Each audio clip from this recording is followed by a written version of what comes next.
Assalamu alaikum. This is lecture 10 on digital control system. We are discussing chapter 3, that is the plan analysis of discrete time control system. Today we're going to discuss article 3.5, that is pulse transfer function. So in the continuous times domain, we have seen that G of S represents the relation between the control variable and the reference input, which is basically the open loop for open loop system. So our target today is to see whether we have something similar in the digital domain or not. So basically to find out G of Z, that is a relation between of output YZ and XZ. Okay, so and you have to keep in mind that the output at sampling instant, so it has to be at sampling instant. Why? Because the input is also sampled, so that is why there has to be in the same condition to find out the ratio between them.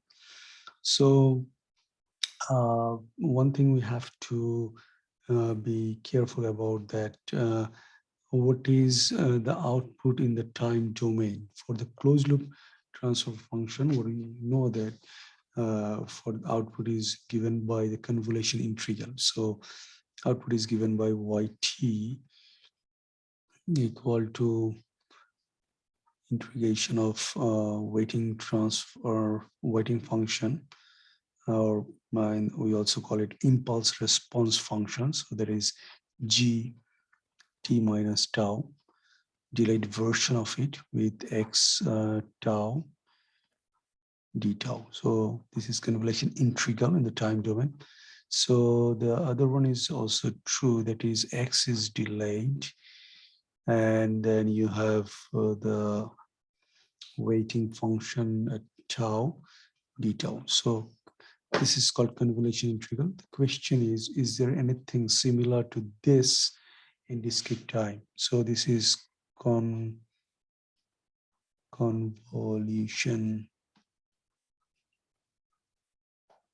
integral. Okay, so the answer is definitely yes. We have something similar, that is what we call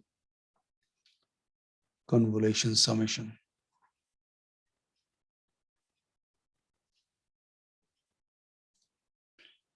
Convolution summation.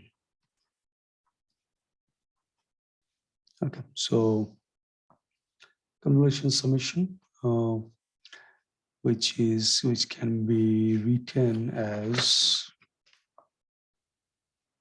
we're not going to derive it. Derivation is fairly simple, available in the book.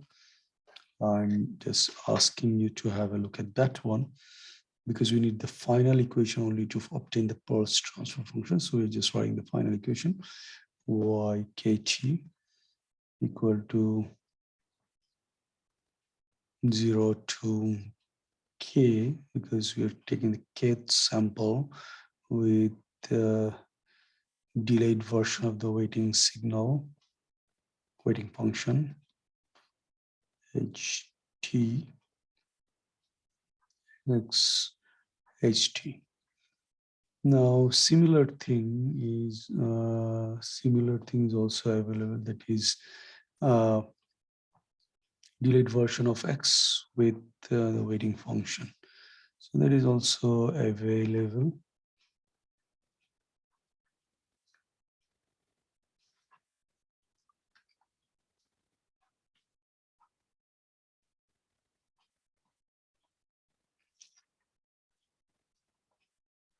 Okay.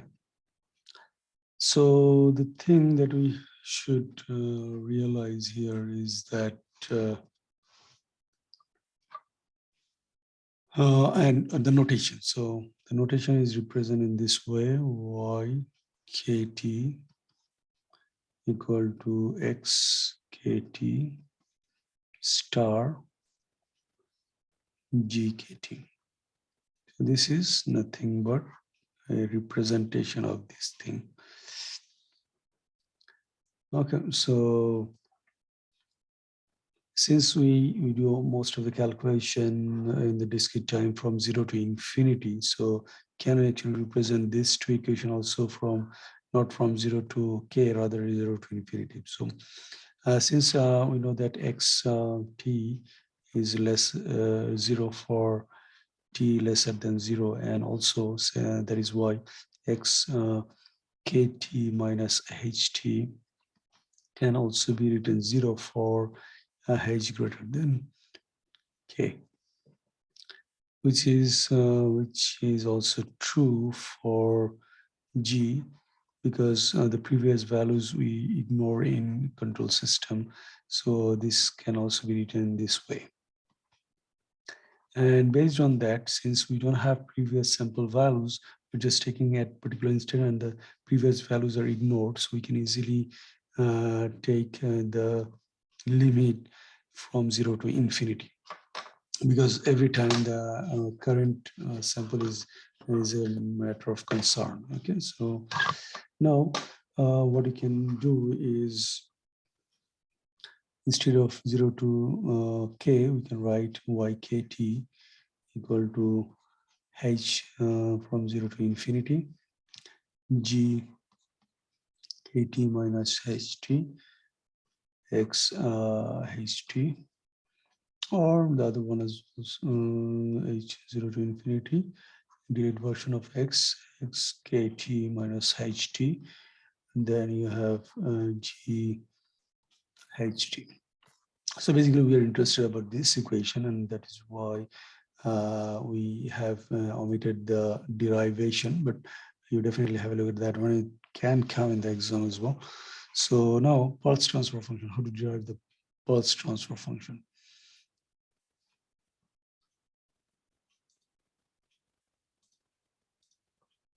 So pulse transfer function, we already defined what is pulse transfer function. Now we already have figured out what is ykt from the convolution summation.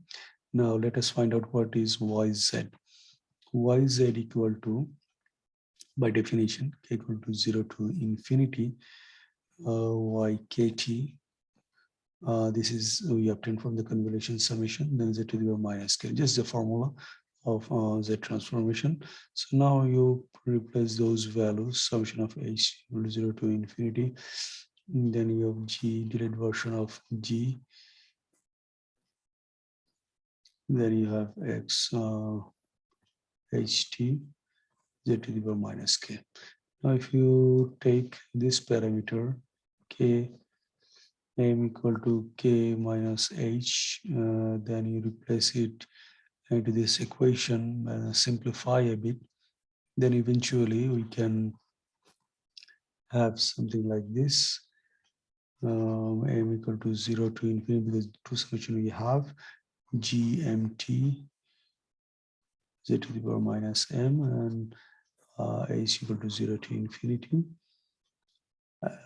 x ht z to the power minus h. So by definition, these two are also z transformation of g, waiting function g, and the input x.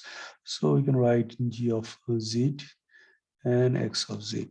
Now this clearly gives us what is our pulse transfer function, which is g of z equal to summation of m tends to 0 to infinity gmt z to the power minus m, or z transform of g of t. Okay. So now since we have this relationship, we can easily figure out what will be our pulse transfer function. So g of z will be basically the ratio between y, z, and xz, and it has to be at sampling instant. Sampling instant. And also like classical control, we can also represent this thing in a block diagram, something like this: y, z, and xz. So xz is your input and yz is your output, and transfer function that you have in middle is this one. Now, one interesting fact is that if our input is xkt is nothing but canonical delta function or uh, unit impulse discrete signal that has a magnitude 1 for kth sample equal to 0 and 0 elsewhere. In that case, we know that because we already have the relationship that is g of z equal to yz by xz, and we know that the z transformation of this one, that is the Kronecker delta function, is by definition k equal to 0 to infinity xkt, which is magnitude 1, and z to the power minus k is basically nothing but 1. So if you put 1 into this equation, we can see that our output, whatever the output we get from that conical delta function, is nothing but your pulse transfer function.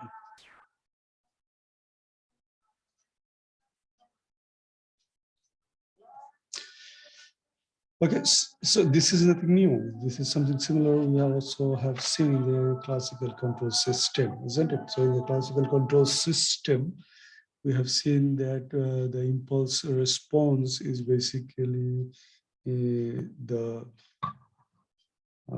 transfer function of the system.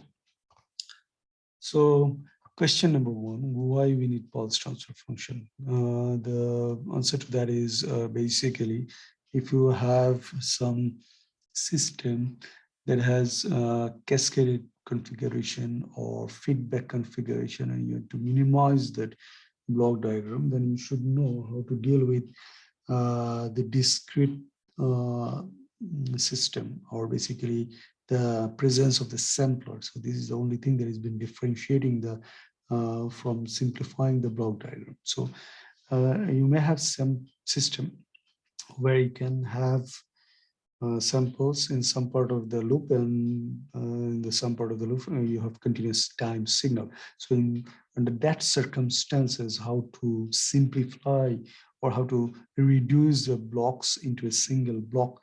So for that, actually we are studying this pulse transfer function.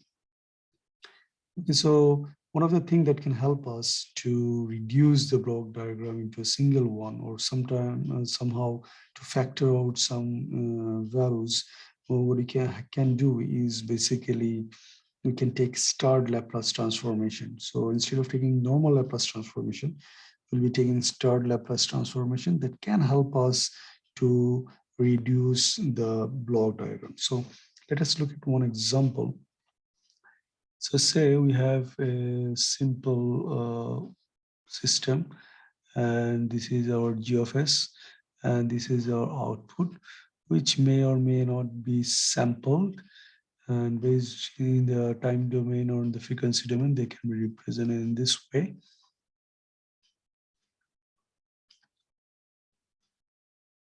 Okay, so now in the other side, it is being sampled. So this is X star S. Now, carefully monitor one thing. This is periodic. Why? Because of the sampling with a period of twice pi by omega s. Omega is the sampling frequency, and this is continuous time. And also the output is also assumed to be continuous time. So as you can see, the output ys is actually combination of a continuous time signal and a discrete time or starred one. So now in this case, how to resolve this one and how to factor out this starred one. So that is why we have to take starred Laplace transformation.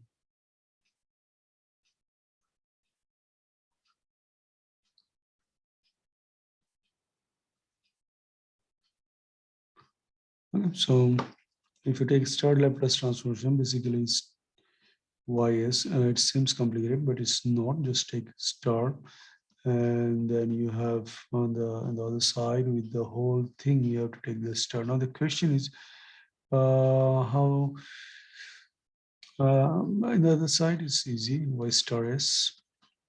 And in this side, you have g of s, which is not start, but XSF, which is already start. So which is already start, taking another star is making no difference, so it will keep as it is. So eventually y star s is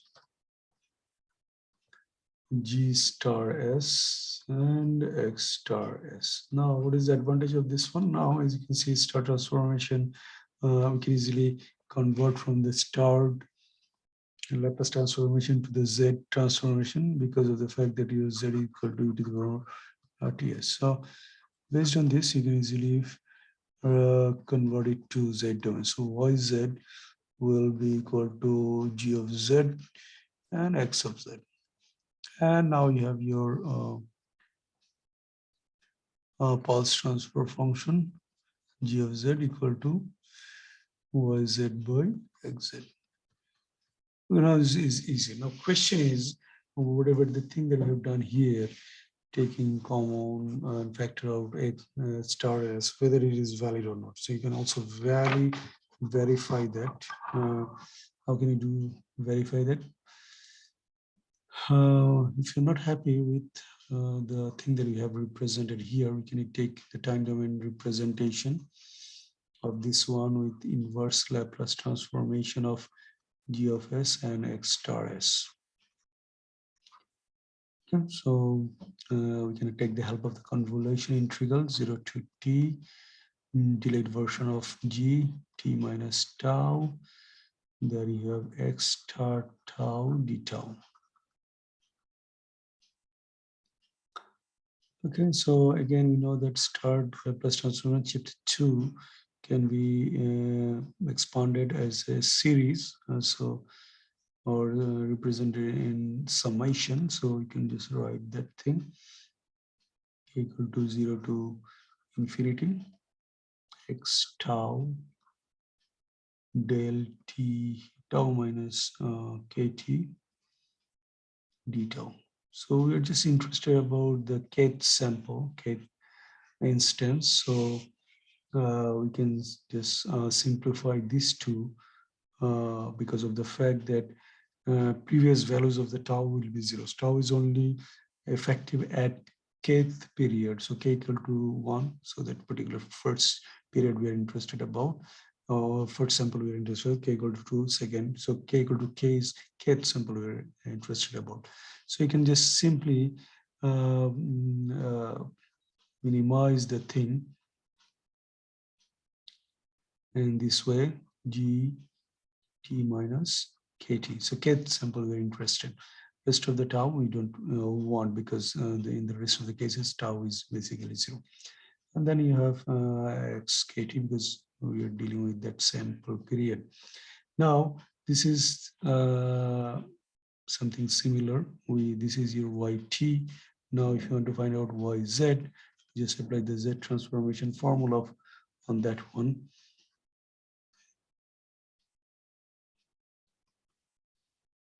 Okay, so just n equal to 0 to infinity, whatever you've derived here, z to the power minus n. Then again, you take m equal to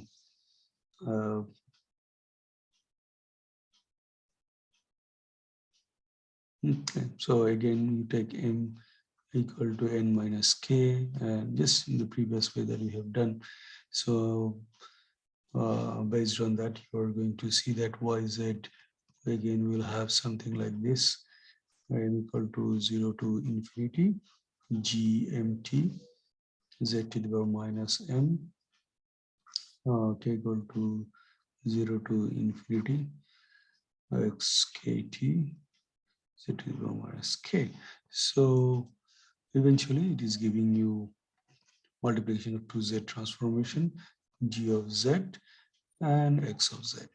So whatever we have find previously, actually, Z transformation is special start transformation. So we can write in this way: x star is equal to g star s into x star s. So which is same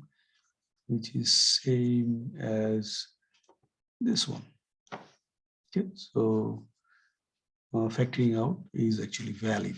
So bottom line is, sometimes if you have a scenario where you have some portion you have star and some portion you don't have star, then you can take the help of the star Laplace transformation to make it simplified. Now, next thing is how we can actually differentiate and what is the important factor. So the important factor is the input sampler. Input sampler. This output sampler, we don't bother too much because we can always assume that there is always one is present. So we already have factor out with the system that has input sampler in this section, the previous section, and we have seen that we have ys equal to yz equal to gz and xz. Okay, now let us look at the scenario without the sampler. What is happening? Is it the same result or we have something else? So now we just have, say, xs, and you have g of s, and you have y of s. Now let us look at the response to this one. So when you see that output ys is equal to g of s into x of s. Now you take start Laplace transformation. So if you take start Laplace transformation, then you're going to see that y star s, same as before, equal to, now the two thing is there, and they are, one of them is not star as before. So now these two will be getting multiplied, and the multiplication is called gxz, gxs. And based on that, you have to apply start Laplace transformation. Now, if you take z transformation of that one, then you're going to get is yz equal to x gxz, which is not equal to the individual z transformations multiplication, because you just multiply those two and it's become something else. Now you are transferring that one into z transformation. So you have to be careful about the presence of the presence of the input sampler. So output one, not that important because we always assume one fictitious one. So let us have a look at one example. Example 3.4. One simple transfer function is given, g of s equal to 1 by s plus a.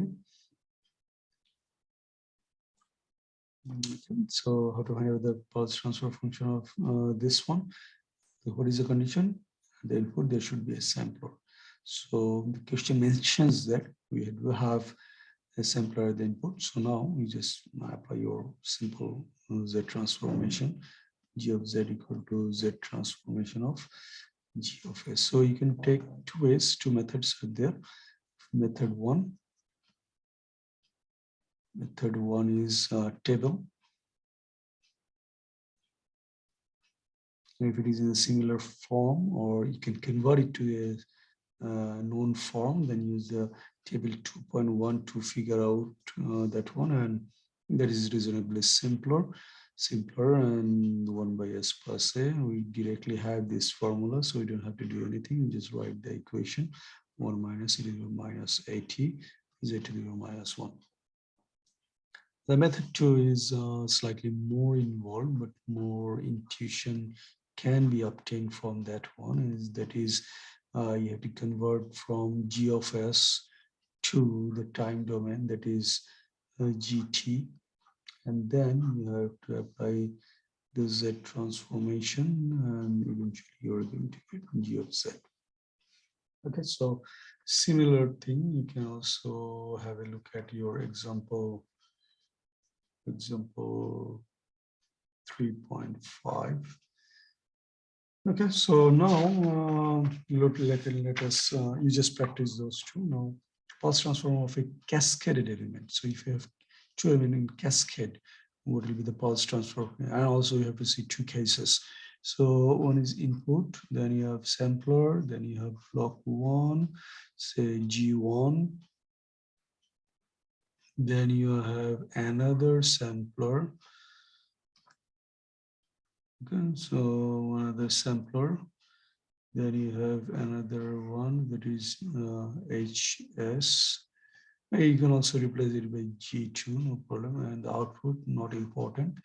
But say you have another sampler. So how can you write this one? So say this is your XT, this is X star T, then this is your UT and U star T, and then you have output, finally output Y T, and because of the output sampler, you can also say Y star T. Okay, so how to do it? Simple. So your US output here is basically G of S, which is a continuous time, and X of S, which is a starred one. Okay, and what is your output here? YS equal to HS, okay, which is a continuous time with your U star S. Okay, so how to find out the output YS? So basically, simple way is to take start Laplace transformation on both of these two equations. So start Laplace transformation will lead us something like this. U star, somehow the pen is lagging a bit. U star equal to G star X star. Already have done that before. And your Y star equal to H star U star. I just drop the S, but you try to keep those. And I'll just put the value of U star into this equation. And then what you're going to get is Y star S equal to G star S, H star S. Eventually G1, G2 would have been better. Then you have X star S. So now you just take Z transformation and it will give you YZ equal to GZ, HZ, and XZ.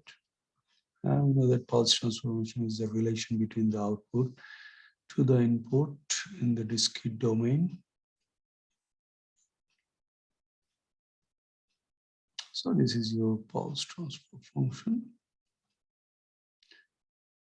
Okay, now the difference, what will be the difference if the middle sampler is not available? So this one is not available, then what will happen? Okay, so basically what we're trying to say is that we have one sampler at the beginning, then you have two blocks, Now you have the other one at the output, which is not essential. G, H. This is your X star. Okay, so what will be the equation? So YS will be simply multiplication of these two with X. So we can write G S H S X star S. Okay, so these two are not starred, and so if you take starred Laplace transformation, they'll be multiplied together. Y star S and then G H star S X star S. So if you take Z transformation, it will be Y Z G H Z X Z. Okay, so your pulse transformation in this scenario will be Y by X equal to GHZ, which is no way their individual multiplication.